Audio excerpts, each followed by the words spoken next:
Okay, roll call. We're going to go each table just to make this expeditious and give everybody a chance. We've got Judy and Kelly charting for us. So let's start with North Carolina. What's your burning question? I got you before you put your sandwich in your mouth. Do we have a mic? Okay, give me your burning question. I'm going to be... Okay. Funding. We have a question about funding and the estimated per child rate that might be funded through this opportunity. Okay, funding and the estimated per child rate. Where am I at? What state am I at? Oregon. What's your burning question?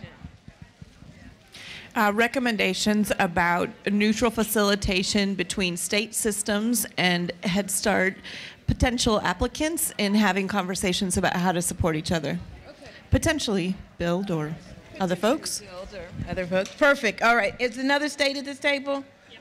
Okay, go ahead, Washington.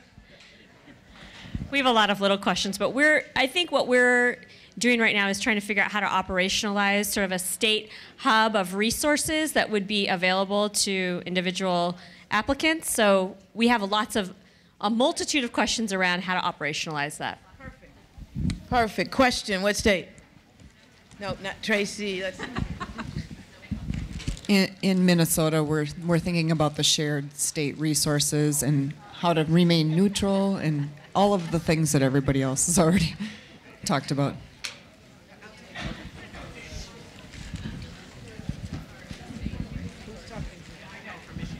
We have an Illinois burning question.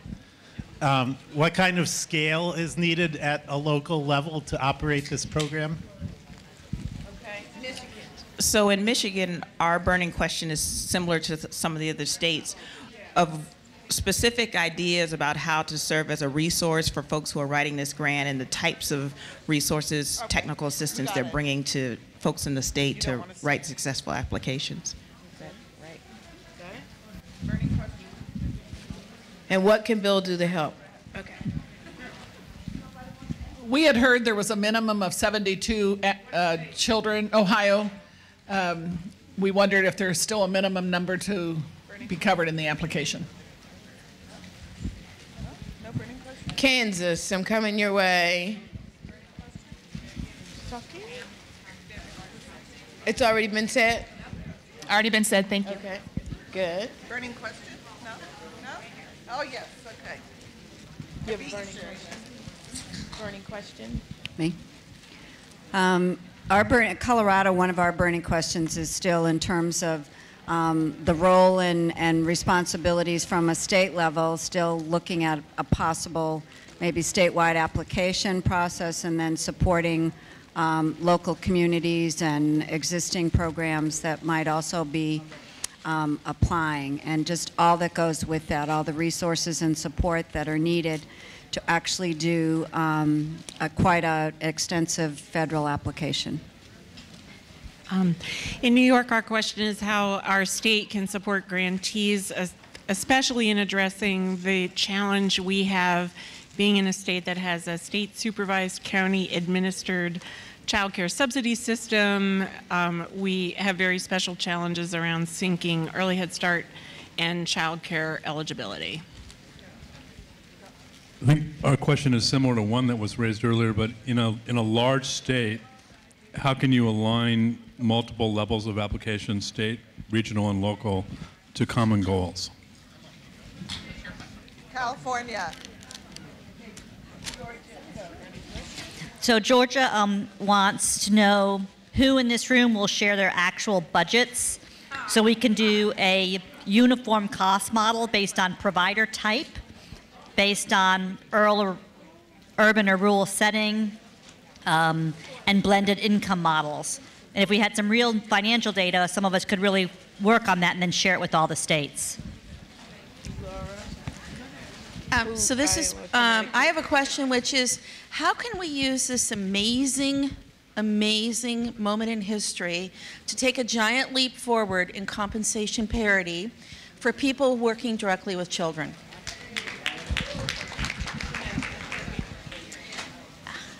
This is Connecticut's question. We have incredible opportunity with a new governance structure in Connecticut, but how do we take advantage of the authority we have now to make some significant changes, but how do we time that with the rollout of the application and all the things that need to happen to really support providers at the community level?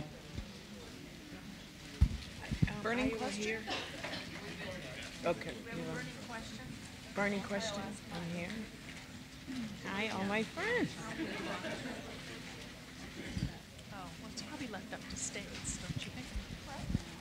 Okay.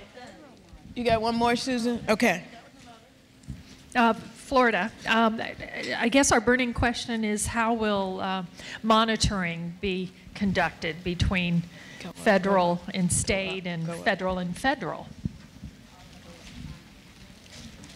Okay, great. Did we miss anybody? Did somebody think of a question after the mic came your way? We have one more.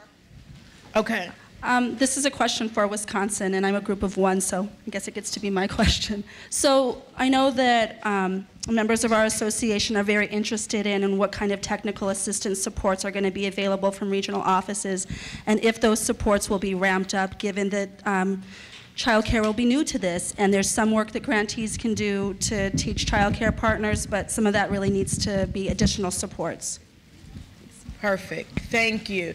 Trust that Bill looks at all this information, and you'll get another round at this at the end after your team time. But we're really trying to figure out what are the next steps, how we can be helpful with the vast number of partners that we have, and make sure you get what you need in order to take it to the next level. So I'm missing Janice.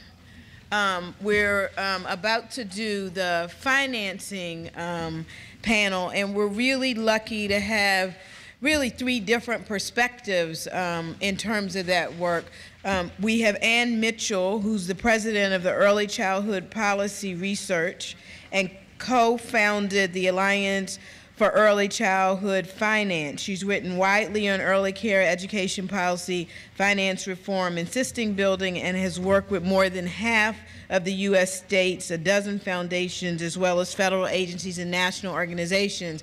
And in my work in Massachusetts was really invaluable when you ask questions about, well, what's the cost of quality, and how do you think about who pays for what, and what does really drive the program cross up. So we're happy to have Ann, and we'll start out with her. And then we have Miriam, who many of you know and have seen throughout the day. And I'm not finding the right page, to talk to you about the DC experience and how they manage their early, their Head Start grant, and then what are the lessons from how she budgeted in DC around Head Start that we can then later, is somebody, shh. I'm hearing voices in my head. How she then budgeted around DC, and what lessons does that give us from preschool that we can apply to infant toddler.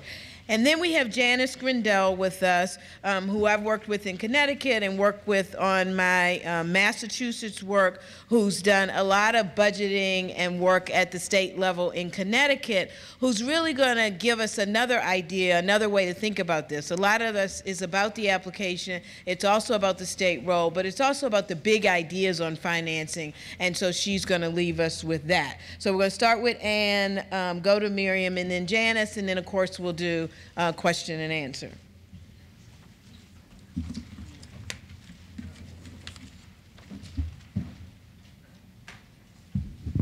All right, so in theory this microphone is on and you can hear me. Is that true? It is true. All right.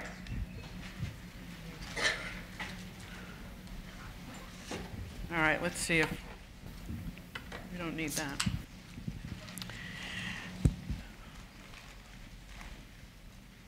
All right. I've been saying to people that this meeting has sort of exploded my head in terms of. So I'm sort of reframing somewhat what I was going to say to you and doing it in light of what I've learned over the last 24 hours. But basically, I don't care whether we call it layering or blending or braiding or weaving or knitting or whatever. It doesn't really matter to me. Because the real deal is we need more resources to finance the services and systems that children and families deserve. And we got to be more efficient with the resources we currently have. And that means that we have to share costs to support quality. So that's true, and I really don't care. You can call it whatever you want. In 2011, a group of us wrote a little treatise called Better Policy, and it was really these 4 ideas, which is we need to quit making policy by funding stream. We need to put children first, put child development first, use a common standards-based quality framework, by which I mean a quality rating improvement system that covers everybody. We have to share costs so we improve efficiency and support quality, and we got to use data to drive quality. So that was what we thought in 2011. I still think that. After yesterday and today, I still think that. Because now we've made a lot of progress on building early childhood systems in our states, and when we build those systems, they're for all the families. They're not just for some families, they're not just for certain kids, they're for all the families. And we care about the whole ball of wax. We care about child development and education, and we care about mental health, and we care about family engagement and support. So in those systems, that's what we want to have happen. And it's like every state agency has something to contribute and stands to benefit from being part of that system. And every local service provider, same, has something to contribute and stands to benefit. So pay no attention to the details on that slide. This is a very old graphic that Louise and I have used for a long time, and I think we did it first in Pennsylvania a long time ago. And the idea in this is saying, look, what we've got here is lots of state agencies, and if we agree on that part in the center that we're going to use one common framework for quality, and we're going to build our standards for learning and programs and practitioners into it, then every agency has something to contribute. And now I think we can expand on what each of those is, because there are places in the health agency that contribute. There are places in all of those. But when we're building our systems, we're imagining that all of our state agencies are going to be players. So when I think about, I'm going to go back to this because that's a much more pleasant picture to look at. That's my grandson, Henry. I have permission to use this picture. I'm very careful about that. So when I'm thinking about the early Head Start child care partnerships, this is an opportunity to advance our state systems if we use it that way.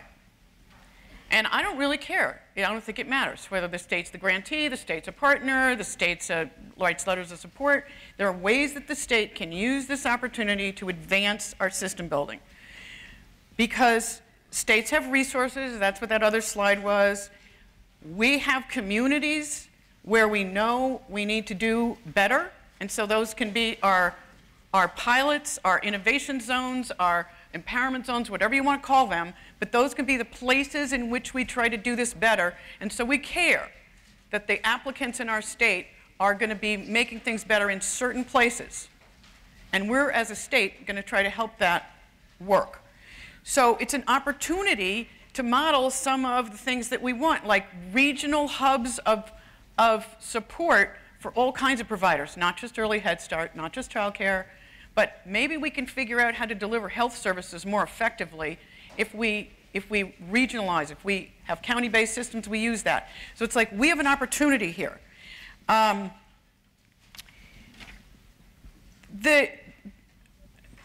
I've said this in all of the sessions that we just had, but it is really true that the states control almost every aspect of CCDF, Child Care and Development Fund, child care subsidy policy, and we control all of state pre-K policy, which matters because we're talking here about 3-year-olds and where are they going to go next.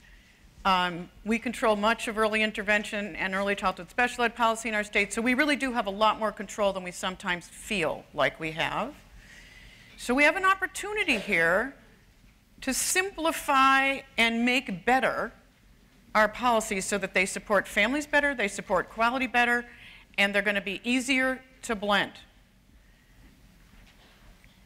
It's an opportunity to advance really wonderful solutions to tough problems. I was so glad to hear Billy talk about compensation, because we have the opportunity, if you use these early Head Start funds properly, you can improve the compensation for all of the people working in any program that has to do with that early Head Start Child Care Partnership grant.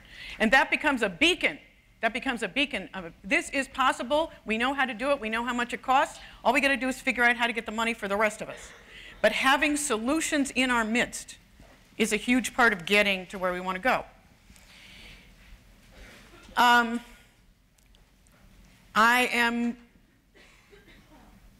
The one thing that I really want us to take away from this, whatever we go home and do, even if it's just think more about this and not doing, I want you to reframe this tension about access versus quality.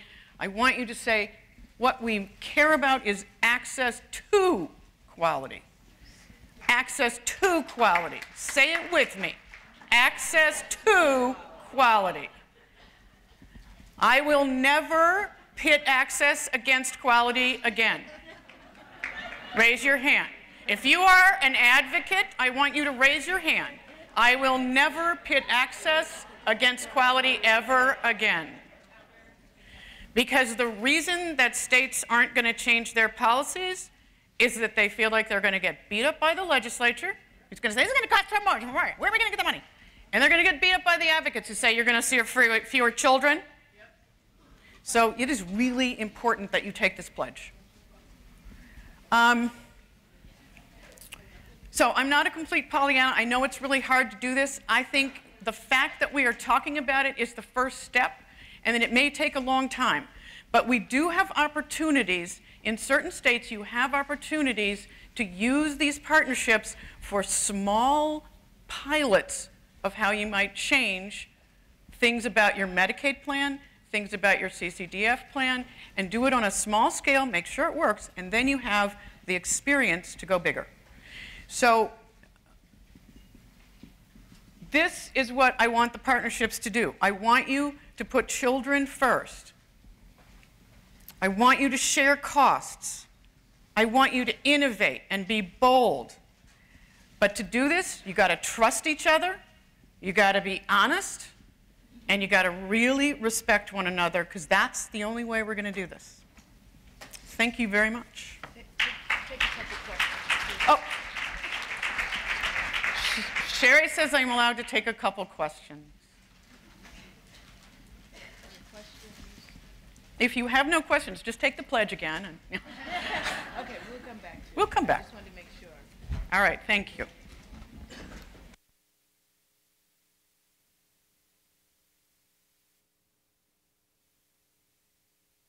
All right, thank you.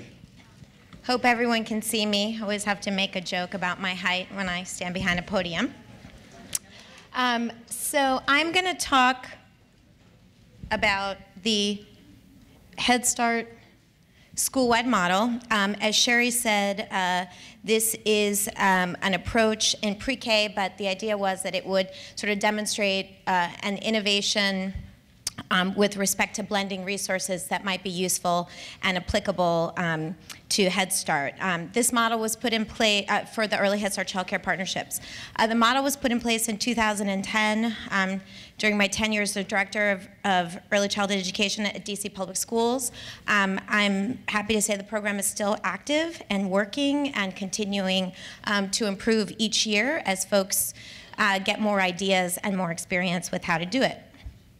Before I describe the model, though, in keeping with the theme of partnerships here, I want to acknowledge a few people in the room that really helped to make this possible.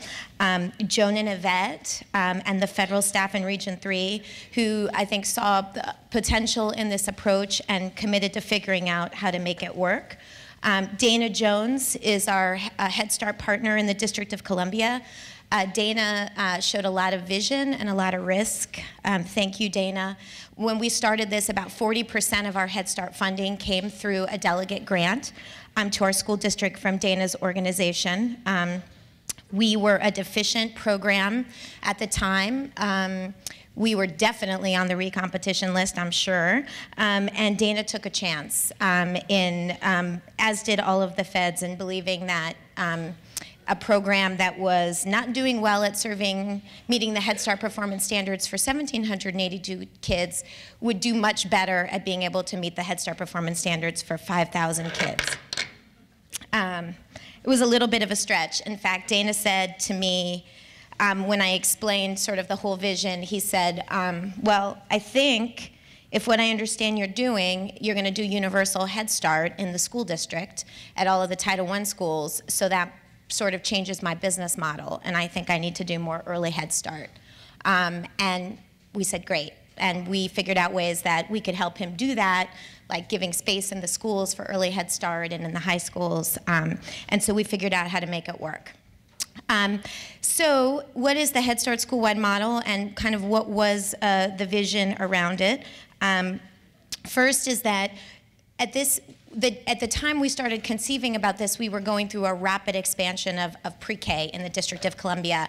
Our current mayor was then the chair of the council, and he was the architect of a universal preschool bill that made high quality, very high quality, really well-resourced pre-K available for all 3- and 4-year-olds, paid through the student funding formula. So we saw, and we didn't have a facilities issue, right? We had space in our schools and our charters and our traditional pre-K, so we saw rapid expansion of locally funded pre-K.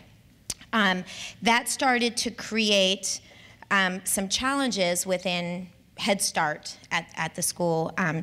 As you can imagine, for families, they were walking through one door, their neighborhood school door, and weren't really realizing that depending on who they spoke to first, or what door they happened to walk in, they were going to get a dramatically different early childhood experience. One that met the Head Start performance standards, or one that met the pre-K standards. And sometimes, I'm not going to lie to you, there was even competition, even though everybody worked for the district, between, the Head Start folks felt like, the ones that were funded out of the Head Start grant felt like they really needed to get those Head Start income eligibles and get them into the classrooms, and that the principals needed to help them. And the principals felt like, they wanted to fill their own slots and their own enrollment, their own classrooms, right? The principals didn't own the Head Start program. From where I sat, there was a big problem, and that we started to look at some data and realize that we had so many more Head Start income eligible children than those that were being served in these classrooms that were labeled Head Start. So that was kind of first vision. How do we get more children, particularly about 1,500 to 2,000 more children that we were already serving in pre-K classrooms, to get a Head Start-like experience with the comprehensive services and the quality? So that's something that we wanted to accomplish. The other one was accountability. So the principals not owning those Head Start classrooms, I like to call it the Head Start opt-out provision. So when the Head Start staff were like, you got to do this, you got to serve the food family style, they were like, I'm sick of Head Start. Next year I'll just open pre-K, and I won't have Head Start in my school building. So that was a problem. Equity was a problem.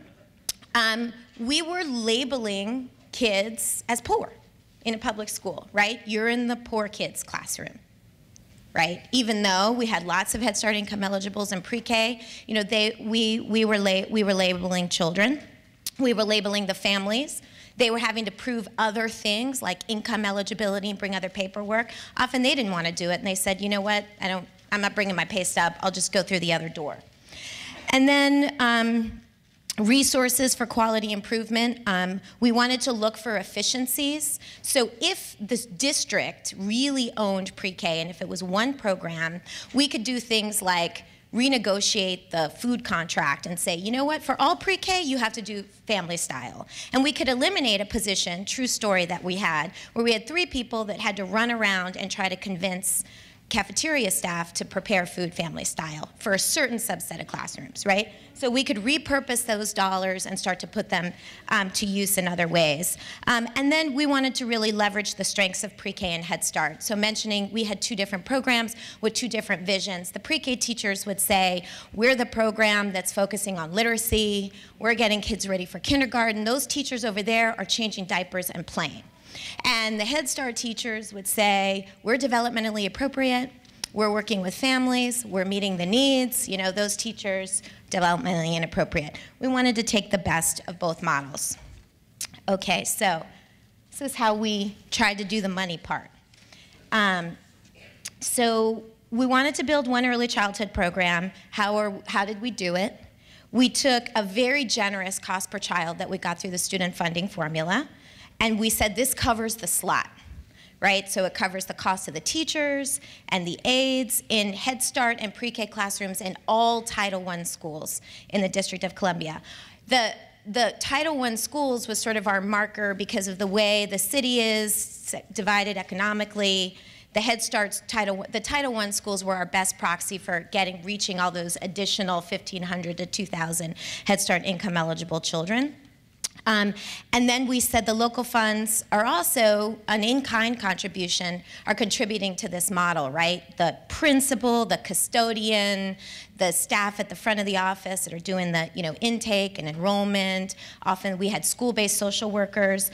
I will say that at some point in working through this with the regional staff, it was almost impossible to truly calculate the full contribution of the district and the local funds in this model. We stopped at like school-based FTE and square footage. And with that, we were able to determine that for every federal dollar, that there was a $3 investment in local money into the model. And then what we said is the money that we got for the children that we served, this was our funded enrollment before we did this, the same amount of money for serving 1,782 children, we were going to use to raise the standards up for 5,000 children, including providing comprehensive services and funding quality improvement. So the federal funds is really like a pot of quality money that we sprinkled over all of the Title I schools. It funded a cadre of 30 early childhood instructional specialists that worked and coached principals, that coached teachers. It funded master's level case managers to work with our families, right? We were really able to step up our game. And other quality improvement things we did, we replenished classrooms and materials and supplies to get a lot of our pre-K classrooms, interestingly enough, up to the same kind of quality standards in terms of the environment and the materials in the environment from our Head Start, that our Head Start classrooms had. So an important idea here is that the feds agreed that it was okay for the Head Start monies to be used in this way in support of quality in all of the Title I schools, as long as we ensured that every single child met the Head Start performance standards, right? So everybody had to meet the Head Start performance standards, and that our local contribution far exceeded the federal contribution in this model. So these are some of the lessons learned based on the guidance. So I can't say enough about the risk and innovation of the federal staff in Region 3, and I'll just thank them again in case they're watching. I didn't expect that I was going to call, a deficient grantee was going to call the federal Region 3 office and say, we want to do this really innovative thing. We haven't been meeting the Head Start performance well. And they would say, okay, we want to talk to you. So it was a true partnership. Every challenge that we encountered along the way, we figured it out together. And things were humming along, and we were designing our program, and then it got to the grants management people, and it was like, So a lot of these things are based on the lessons that we learned from the grants management folks. Funding sources needed to be distinct and traceable. We could clearly show that what the local effort was, and that we were far exceeding the 20% required non-federal match, and we had to sustain that local investment, right? So if we calculated instructional staff as part of our local contribution over time, we weren't gonna, as part of the federal contribution, the teachers as part of the local contribution over time, we weren't gonna start using the federal dollars to fund those instructional staff. That's, again, supplement, not supplant. We needed to show that the federal funding was paying for additional quality improvement enhancements So we were taking things to another level above and beyond the things that we did in the past before. This was really important for us from the Head Start side because we had a school leader at the time, you might know her, Michelle Rhee, who was negotiating these really different teacher contracts. I like to say we probably had some of the highest Head Start highest Head Start / pre-K teachers in the nation, highest paid at DC Public Schools. And so Head Start was trying to keep up with those salaries out of our grant, and so other quality improvement things were suffering. Technology from the classrooms, sort of curriculum, professional development monies. So we had to show that we were doing new things and things that we weren't doing before. This is an interesting one. We had to show that we were drawing down our money based on our funded enrollment monthly. So the easy way to think about this is that we had to earn our money. Not that everybody doesn't earn their money, but in Head Start you can draw down funds according to your costs, based on your expenditures in advance. We had to draw down our money every month based on demonstrating that we met our funded enrollment of 1,782 children. And then the way we like to think about it, we did cost allocation at the school level, right? Or it's the program level, as I've heard people talking about it over the last 24 hours. So we account for the federal dollars in the categories listed. Our costs are looked at very closely and in our internal controls to ensure that we're expending on our quality improvement efforts and all of our work to kind of go up to the next level and meet the Head Start performance standards for more kids. So hopefully that's helpful. Look forward to questions. Yeah, are there any questions? Do the Title I kids meet the income eligibility? So, do the Title I kids meet the income eligibility? So of around 5,000 children that were served, pre-K age, that were served across all of our Title I schools, we estimated about 2/3 met the income eligibility. But in order to get our money, we only had to demonstrate that our funded enrollment met the income eligibility.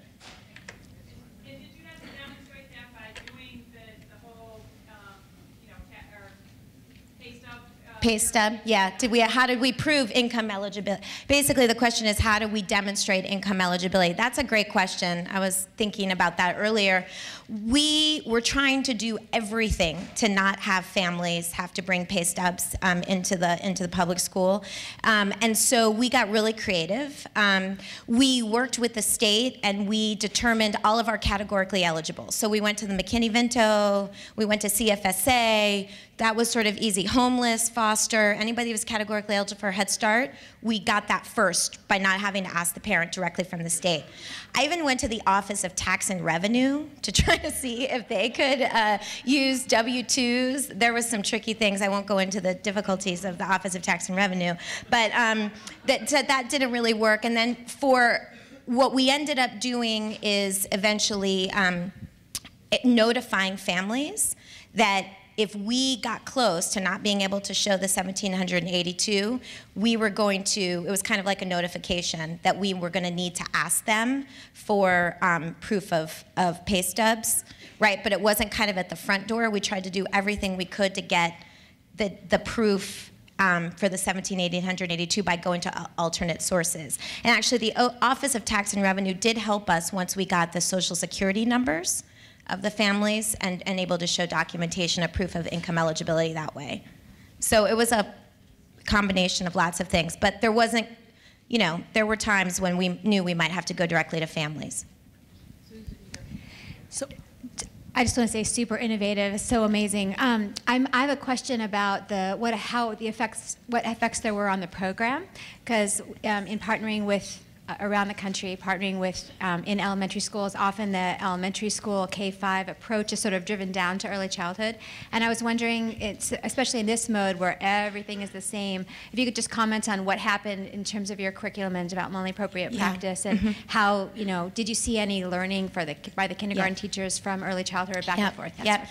Thank you. That's another great question. When I said we wanted to take the best from both models, often the thinking was, well, the best is just the comprehensive comprehensive services, right, from Head Start, but pre-K's got it locked on, you know, what good instruction looks like. And that, you know, wasn't the case. We were very focused on early literacy, and we weren't looking at comprehensive, you know, whole child approaches. And so the Head Start standards helped with that, right? The education standards in Head Start helped us really broaden. You know, so a perfect example is we brought a formative assessment into the district, and as part of our quality improvement efforts across all these classrooms. Now, the Head Start classrooms had it. Now, if we didn't have the Head Start performance standards, I would imagine that the conversation would have gone something like, okay, so you guys want to do baby dibbles? I'm not trying to knock dibbles, you know, but a literacy assessment. And because of this model, we could say, actually, Head Start standards require you to look at all domains of development, you know, including those in our early learning and development standards. And so then the conversation was like, oh, okay. Right, so those are examples. I think our coaches helped a lot. We used resources to scale up tools of the mind, and because tools is pre-K and K, right, we were able to get, you know, that really helped get play back into kindergarten, which was just non-existent, yeah. So I didn't hear whether you said whether there's a full day, full year, part day, part year. Okay, sure. It was a full school year, full school day program. So full day meeting 8 hours, 10 hours? 8:30 to 3:30, yeah. Okay. School day, yeah. Okay. And I'm assuming by the way you say blended that all the kids were mixed up together in the same classes? Or Yes. you didn't have like a pre-K class, a Head Start class, a Title I class? Right. Okay. And just depended on who you were talking to, right? If a parent came in and said, I'm looking for Head Start, we said, this is all Head Start. And if a parent said, I'm looking for pre-K, we were like, this is all pre-K. Okay, thank you.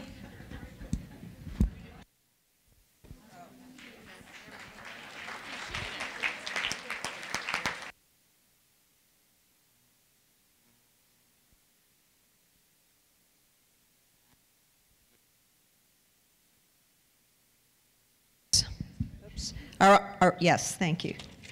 My name's Janice Gruendel, and I want to talk with you on the newer ideas side of this. I will acknowledge up front that there will be many skeptics in the room. I ask only that you don't throw your lunch at me before I finish. All right. I want to talk to you about a process that is now gaining a lot of steam across the United States called Pay for Success, and its companion partner, a process called impact investing, although some of you know it as social impact bonds. So right away, this is where people start to throw their shoes, because it is a conversation that includes a sector with whom we have not very much engaged, and that is the commercial sector, the for-profit sector out there, although some of you run Head Start that are actually for-profit, so it shouldn't be such a scary idea for us. I have 3 quick slides. I would encourage you to get the slides because they're information rich, and some of you will not be able to read them from the back. So let me tell you what's on them. On the Pay for Success side, which you should Google on your way home on the airplane, this is an initiative. It's not really an initiative. It's a new way of being in all of the health and human services that some of us have done for a very long time. Other people have called it pay for performance. Some people call it results-based accountability. The notion is that services will be paid for when in fact they achieve the outcomes that they were set to do. It's not a very strange thought. In fact, when you write the early Head Start grant, you're going to have to show that what you are proposing to do actually works. It's very attractive to government because of the way the financing works and because government can say to skeptical legislators, governors, I'm talking the federal government now, and other folks that we're only going to pay for what works. So it has limitations because that doesn't mean it will innovate. Innovation will have to happen in other places. This initiative called Pay for Success is really important to the Obama administration. 2 of its offices are key. One is the Office of Social Innovation. A couple of you asked me if that's where this is, and the answer is yes. The other is the Office of Management and Budget. That's really important because I grew up in a lot of these systems believing if you want to know a priority, you have to follow the money. So that the Federal Reserve is involved in this and the Office of Management and Budget is involved. It's focused on investments. I'm going to quote here exactly what they say because they say it better than I can say it, that measurably improve the lives of individuals while also spending taxpayer dollars wisely. Raise your hand if you disagree with that. Okay, good. We're on a roll. The next bullet point on here says the purpose of this pay-for-success approach and the financing models that are emerging to actually provide the new resources. The purpose of that is to leverage philanthropic, which we've all always done, right? And other private investors to provide services to a target population. Key words, target population. The government only pays if the agreed upon goal is achieved. That's different. The government always pays, almost always, whether we get there or not, right? And that's kind of how it works. We don't have really good outcome data. We have lots of process data. How much did we do? And sometimes how well do we do it? We're not yet able, although there are exceptions, to say, and here's the difference for this child, and here's the difference for this parent. It's just hard to get there, and we're not all there yet. In this kind of a financing model, we have to get there, and the government, if it is a party to this, will only pay back the investors if we actually get there. It also assumes that the investment will save money. That's what pushes this investment away from the back end of tertiary services to the front end of prevention. It's an upstream financing model, which for me as a child development person is like way overdue, and I'm really happy there are ways emerging that we can think about that. Examples, there are a bunch of them. Right now, in Massachusetts, one of these critters was just funded around reducing juvenile justice recidivism and paying for the outcomes of that. They know that will save money. In another state, Utah, which isn't here, and I know isn't one of Ann's favorite because the program model is not one we might like, they're doing one of these pay-for-success models in order to expand preschool and reduce special education costs through the 3rd to 6th grade.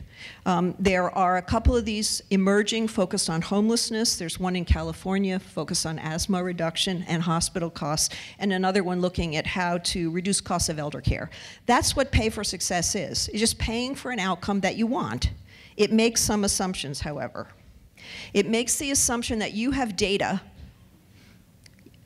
more than 1 year of data, lots of data that says this is what I'm doing, here are my outcomes, here's what it costs to get there, and here, this is new for us, here are averted costs.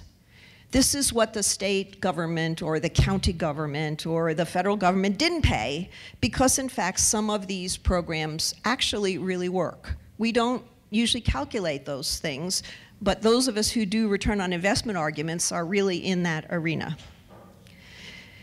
The work is anchored in a process called evidence-based practice. I hate acronyms, but it's EBP.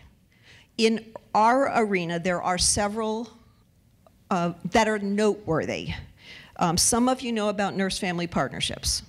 It's evidence-based practice. That's the basis of the South Carolina Social Impact Bond. And there's tons of really good material, and I'm going to give you the URL. Help Me Grow is an evidence-based practice that works at the intersection of early developmental screening and helping kids get, early children get, birth to 5, to the services that they need. Parents as Teachers, some of you run those programs. Triple P is another one. Early Head Start, Child First, and cognitive behavioral therapy for the moms that I tried to talk about before around. Those are evidence-based practices. You can find them online. They have models, they have fidelity, we know what they cost, and we know what they save. This arena of financing pushes us to be attentive and use those when they are relevant to the target population we're trying to serve and the money we need to take a good program to scale. You can't do this work without what's called a feasibility study. And when I was looking at the early Head Start requirements, all that data stuff, man, it looks like a feasibility study to me. And you need help to do that because an outside party has to actually verify that the data you're providing is true and valid and likely to continue. So the feasibility piece of this is just really good data-based practice that we all have to get to, and some of us are, and some of us have a little further to go. The other thing you have to do is you have to be able to develop a model that is called a counterfactual. That means, here's my answer to the question of what it would have cost you, government, if I hadn't done this. So on the child welfare side, man, I could do those. That's the world I just left. On the early childhood side, we have tons of data. Some of it, unfortunately, fortunately, goes out 40 years. This process is oriented around a much tighter time frame. So we're looking for benefits that occur sooner than that, not 1 year, but generally 3, 4, 5, or 6 years to make this investment. There are 3 national entities. If you're interested at all in this, you have to get to know these folks. One is called Social Finance. Another is called Third Sector Capital Partners. They're in Boston and San Francisco. And another is the Nonprofit Finance Fund. They all have remarkable information online that will help you even if you don't like social impact bonds and you don't like pay for success. Still, the rigor of the process of making this investment is very good for us because we have to think about return on investment and actually expanding what works. The websites for all of those are on the back page of these 3 slides. And then lastly, and this is one of those zeitgeisty kind of things, on March 27th and 28th, a whole bunch of us, it started out to be 80 and it ended up at 150, and some of my Connecticut colleagues were there as well as probably some colleagues from. We gathered in Charlotte at a 2-day training hosted by an organization called Ready Nation, www.readynation.org. Great resource, business people driving this argument. And that was all about what's a SIB, how do you do it? How can we do it? Great excitement. Who might funders be? So there was that at the end of March, and now we're here to talk about financing in a different context. On April 23rd and 24th, the National Governors Association is convening yet another group of us, and some of you will be in there, to talk about early care and education financing. So it seems to me that the money stars are aligning, and we need to be in the middle of that, which is, Joan talked about it from kids' perspective. I'll talk about it from how do we get the resources we need to do this. This is my second and last content slide.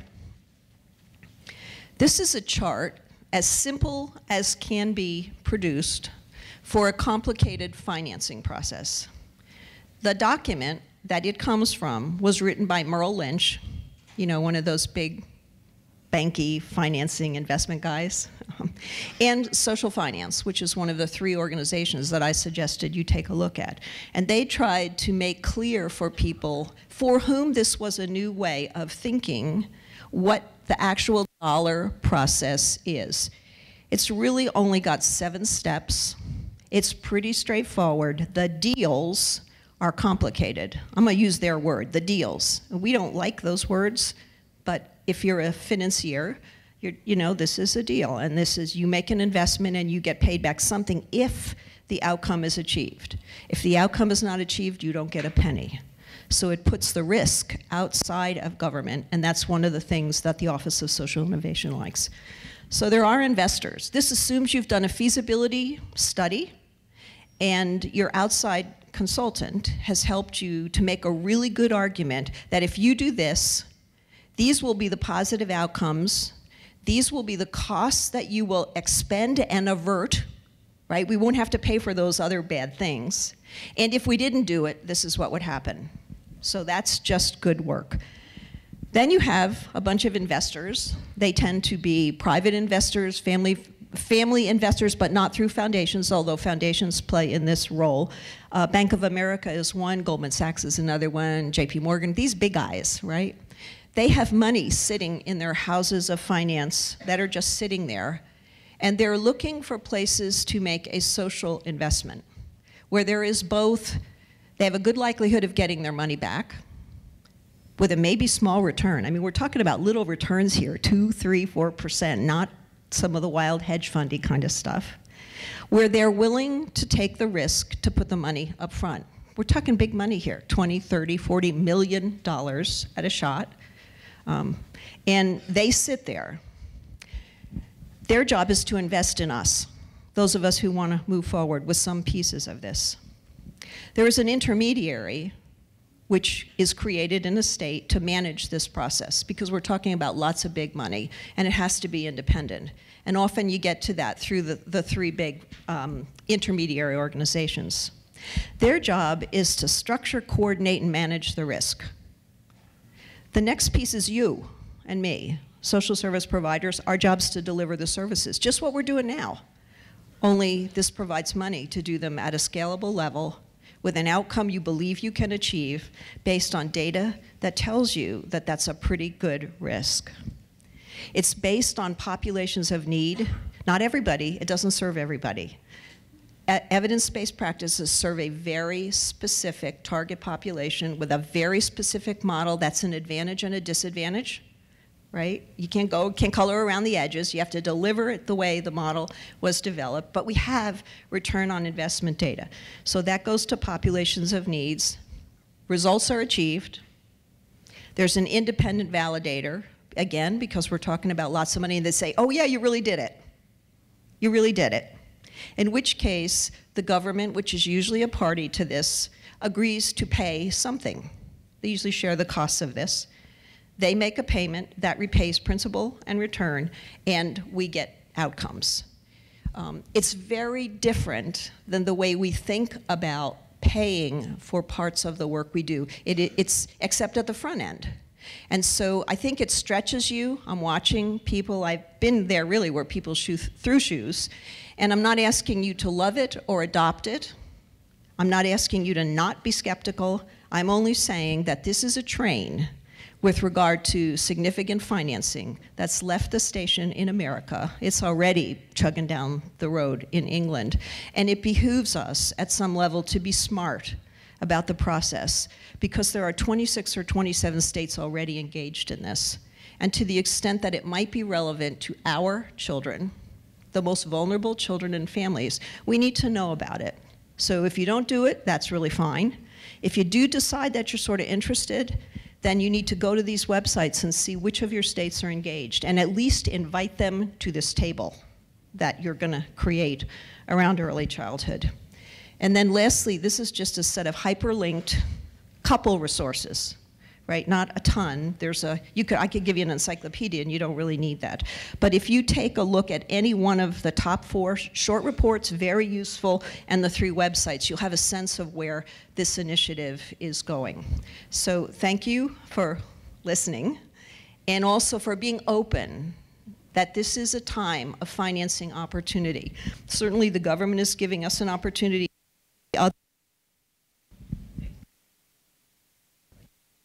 Follow them. Oh, does anybody have questions? Also, I'm in the book. So, I mean, you know, you have my email. And so if you think about this on the airplane flight home and you want to have a conversation and I can connect you with somebody either in your own state or elsewise, I'm very glad to do that. Yes, I think all the PowerPoints will be posted, so this will be very easy. All of the PowerPoints are already posted on the website. If you just go to the front page of Build, under What's New, it'll say Early Head Start Child Care Partnerships, and you can click on them, and all the handouts are there as well. Yeah, he wants to change the battery. Okay, he's going to change the battery. Go ahead, Janice. Question. I'm sorry. Yeah, so can you go back to the slide before? I just wonder who's paying for the feasibility study, the entity that does the structuring, coordinating, and managing the risks, and the independent validator? Yeah, that's a great question. There are 2 parts in that, and sometimes they're all the same, part of the whole process, and other times they're split into segments. The feasibility study, which has to involve you or whoever is proposed to deliver the services, costs between $40,000, which is what I believe it costs in South Carolina, upwards of $200,000, depending on how big you are and what the model is and how easy your data is. That's the no-go, no-go decision point. Philanthropy has paid for that. State agencies have invested money in that. I don't know if you could build that into administrative costs for this kind of stuff. It's data-based accountability, but those tend not to come from us because we don't have that kind of money laying around. So there's an external partner, and it's often philanthropy or a couple philanthropies who view that as an investment because whatever happens, you're going to know a lot more. So that's the independent first part. The second part, all the costs related to building this investment arrangement are part of a contract you write, and those are borne by whatever is the entity who makes the deal. So those costs are built into the back end. So if we can figure out how to do some of the feasibility work, it doesn't tap us financially very much at all.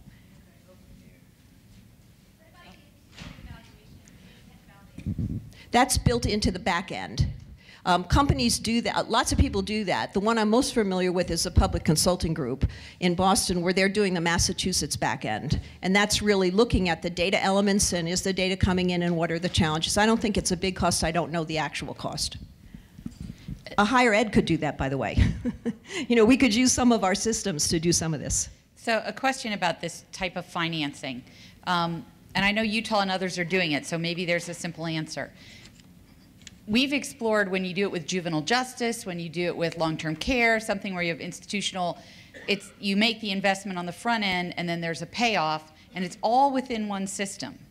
So how does this work when the investment's going into early childhood programming, but the savings are probably being realized in Medicaid, K through 12, juvenile justice? So how does that work? That makes early childhood the hardest arena to do this, although we know we have good return on investment data. So if you do your work right, it's going to reduce the child welfare neglect kind of demand. It's going to increase the efficacy of their money. It will reduce special ed. That's in yet another system. It ought to reduce TANF expenditures, depending on how you structure this. It will reduce emergency room costs and hospital psychiatric kind of costs in the Title 19 sector. So early childhood work is more complicated because depending on the model you're trying to replicate, you have to have those partners at the table. Did somebody have a question right behind Susan? I saw her hand go up. Yeah. Oh, we just got answered. Thank you. Oh, great. If you look at the couple of reports on there from the Institute for Child Success in South Carolina, some wonderful, very clear explanations of exactly these kinds of issues. That was a great question, and it is the core, hardest question. Thank you. Okay, thank you. Let me just take 2 more minutes and ask the panel a couple of questions. You know, all of these are really big ideas. Ann says everybody's got to pay. If we really want to do this, we want to do it right. Miriam, you say, you know, redo the whole school system and spread it all around. And Janice says go get a big investor with $40 million and that'll be great. Where do you start? I mean, what's your one, I mean, folks are where they are right now. We're really thinking about a smaller application, although we're doing it in the context of state systems. If you want to have a big idea around financing, what is your one suggestion of where you start? My one idea for finance? One idea? Concrete idea. Whoa. Give me 2. I think that we have to use the resources we already have more efficiently and better together, because we're going to be better at doing this if we do it together. And that's where we can actually realize some savings. So we've got to really become, whether you apply for a partnership grant, we have to become better partners. And I think that will free us up to be able to do more. Because I really feel like we're at a point where, particularly with the Child Care Development Fund, it's time to say, man, it's broken as a work support system. It needs to be so much more and so much different. And we just have to like start saying, we can only serve a small percentage of those who are eligible. Let's really say, what would it take if we did this right? What would it take if this were like the K-12 system where everybody gets to go, or higher ed where we provide scholarships and we make sure there are universities? It's like, we got to like get over that this is just a small work support system. So that to me is, it's like the partnerships so that we can move forward together. Miriam? I would say nail down your vision. For me, it was get a big whiteboard and put it up there. But honestly, I think that's huge. And part of this, there were so many things that we didn't know how they were going to work, but we just kept coming back to the vision about what we actually wanted to do. And then the work became around getting outside of like our tradition of the way we were used to doing things, and then just so everything just became a problem-solving opportunity. I don't know if that makes sense, but it was the vision. And then I think, even when we set the vision, we didn't even start with numbers. I mean, I got lucky that, you know, the numbers worked out, right? Because when we started adding ratios and how many caseloads and things like that, but it was just about what did we want to do. That was sort of our guidepost. You know, where we are with DC right now and thinking about how to blend again, you know, we might, you know, our big struggle is we might not be able to get to all of the kids right away. That bothers me a lot, but you know, we're just gonna take it in phases. So I think it's always different, but nail down your vision. I can answer this one for me, but I will tell you as a preface that I wrote my first grant around this in 1995. And I want to tell you that that was 19 years ago, and those babies, I'm going to sound like Joan Lombardi for Pete's sakes, because we both are long at the tooth in this work. Those babies are 19, and some of them are having babies. So the patient's side of this causes me, because I'm getting older, impatience. So I just say that to you. Incremental change is going to take too long, and the world will change before we get to the point that we wanted to get to. So impatience and urgency, I think, is good. Now, that's not my point, so I don't want to, okay? So here's the point. As you do all of the data work required to do the early Head Start child care grants, there's a lot. You looked at that kind of stuff, the first two sections. Keep in your head that there may be other vehicles that you will be able to have the database to say, oh my gosh, this is so good. I have evidence to show how I could do more, how I could scale up, and what it will save. So if you just open that little piece of your mind and take that data, then it's going to cause you to say, follow the data, then follow the money, and look at extant money. I'm with you 100%. We don't use our money well. Follow the new opportunities, early Head Start, and keep open that some people in your states are already riding the train that I described, and you might as well have a conversation with them. Let me thank the panel for inspiring us around the financing. It's hard to talk about, but it's important, and it's at the base of everything that we're doing. So thank you for having this conversation. For your next trick, and almost the final trick, we want you to meet in teams. And we want you to say, you know, what have been your ahas? What have you learned? What do you wish you knew more about? What agreements? You know, a lot of what I know about Head Start is there are a lot of MOUs that are written. There are MOUs that are written with disability, with every school district, with providers in the communities. And sometimes Head Start feels like they're the only ones who are genuinely signing those agreements. I want you to think at your table about what kind of general ideas, because people warned me, you can't really make the agreements because you got to go home and talk to other people. But what do you want to set out there as a potential place to get more agreement, to begin to do more work? Building your state system that then benefits your early Head Start child care partnerships. There's file cards on the table, index cards on the table. We really want one kind of agreement, commitment space from each state. We'll collect that in a little bit. But we want you to meet now as a team and talk about, so where does this leave us and what do we need to go home and do? It's so easy to go back home and get back to the job that you haven't done for the last 48 hours. So we want you to have a public kind of commitment to each other about what your next steps might be. And then we'll get a short, brief close from Joan Lombardi, and we'll have you out of here probably a couple minutes before 3. So team time now. Thank you.